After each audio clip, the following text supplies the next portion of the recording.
Pagi hari di kota Medan tak lengkap rasanya tanpa kehadiran minuman yang satu ini, kopi. Sebuah aktivitas yang nyaris tak pernah dilewatkan, ngopi bukan hanya sekedar meneguk kafein. Lebih dari itu, ngopi adalah budaya yang hadir untuk membicarakan semua hal. Uniknya, kopi Medan pun juga punya teman tak terpisahkan dalam bentuk roti Srikaya. Seperti apa kisahnya?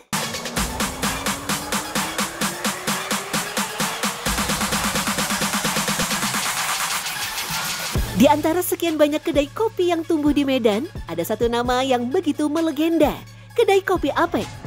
Berdiri sejak sekitar tahun 1923 di kawasan Kesawan yang bersejarah, kedai ini bukan hanya sekedar tempat untuk menikmati secangkir kopi, melainkan sebuah kapsul waktu yang membawa kita kembali ke masa lalu. Didirikan oleh Tia Choli yang akrab disapa Apek, kedai ini telah menjadi saksi bisu perkembangan kota Medan selama hampir 1 abad.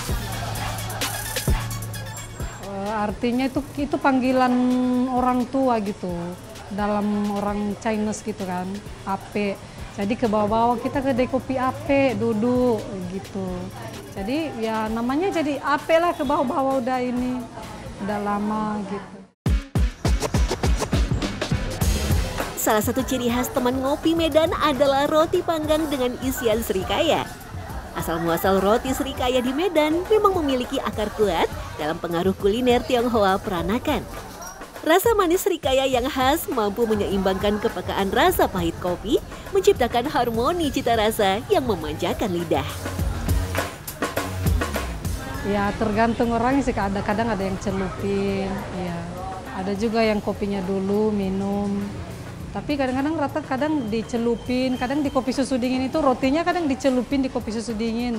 Tapi sih enaknya yang di panas itu dicelupin ya, misalnya kopi susu panas, rotinya dicelupin gitu. Begitu pentingnya roti panggang Srikaya, banyak kedai kopi di Medan memiliki resep rahasia untuk selai yang mereka buat sendiri. Tradisi mencelupkan roti Srikaya ke dalam kopi panas pun menjadi kebiasaan yang nikmat dan membekas di benak para penikmat kopi Medan. Kalau misalnya kita di sini, Srikayanya homemade Kak. Kita nggak ada pengawet, kita buat sendiri. Jadi orang nanti dari luar kota rata-rata belinya Srikaya gitu. Kalau misalnya ada yang mau ini, dia nggak mau manis sekali, dia campur mentega Srikaya, itu best sellernya mentega Srikaya. Kita cuma 2 aja Kak, panggang sama kukus. Sejak awal berdiri, kedai ini telah menjadi pusat pertemuan bagi berbagai kalangan masyarakat. Mulai dari pedagang, pekerja, hingga warga biasa yang ingin memulai hari dengan secangkir kopi hangat dan obrolan ringan. Suasana kedai yang sederhana namun autentik dengan meja dan kursi kayu bundar bergaya oriental kuno seolah membawa pengunjung kembali ke era lampau. Ada yang udah biasa Kak, udah 40 tahun ada yang udah duduk sini. Tiap hari itu datang, tiap hari. Misalnya pagi-pagi itu kan, orang itu ada yang tiap hari datang. Makanya mejanya ada ini, udah ada khusus mejanya. Sebelum kopi kekinian melanda Nusantara, Kedai Apek telah punya menu andalan kopi susu dengan cita rasa khas. Rasa kopi yang kuat berpadu sempurna dengan manisnya susu menciptakan sensasi yang menghangatkan sekaligus menyegarkan. Salah satu rahasianya tentu kombinasi 2 kopi Robusta dan Arabica yang masing-masing punya karakter saling melengkapi. Robusta dengan rasa pahit yang tebal, sementara Arabica cenderung lebih asam serta punya aroma wangi luar biasa. Setiap pelanggan bisa memilih level campuran yang diinginkan. Iya, beda-beda Kak. Misalnya ada misalnya tamu yang satu ada tingkat kepahitannya, aku udah tahu itu buat, karena kan udah tiap hari. Oh kakak ini dia maunya kayak gini. Jadi nggak perlu ditanya lagi dia besok-besok, karena udah tahu kayak mana dia tiap hari minumnya, dia mau pahit, dia mau manis. Jadi pas dia datang kita nggak perlu tanya lagi, karena udah tahu dia, karena udah tiap hari dia datang. Yang panas, kalau anak-anak muda, orang itu dingin gitu, iya rata-rata. Sebagai salah satu sentra kopi terpenting di Indonesia, popularitas ngopi di Medan memang bukanlah fenomena baru. Sejak kopi masuk ke Nusantara di abad ke-17, VOC kemudian membuka perkebunan secara masif termasuk wilayah Sumatera. Perkebunan kopi mulai tumbuh subur di dataran tinggi sekitar Medan seperti di Tanah Karo, Simalungun, dan Dairi.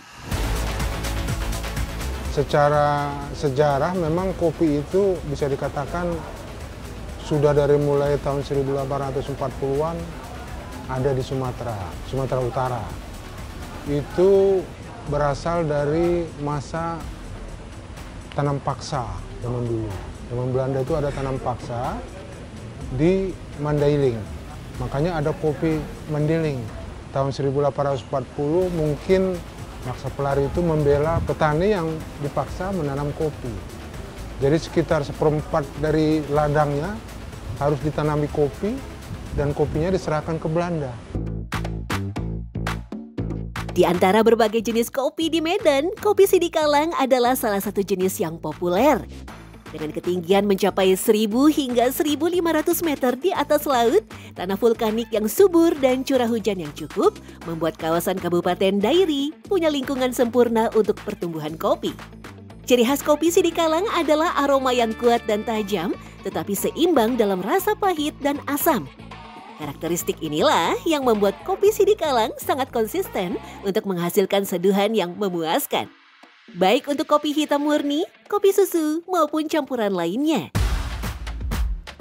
Semua kenikmatan semakin paripurna ketika dituangkan dalam cangkir keramik. Dengan kemampuan menjaga suhu kopi lebih stabil sehingga tetap hangat, cangkir keramik membuat penikmat kopi dapat menikmati setiap tegukan tanpa terburu-buru.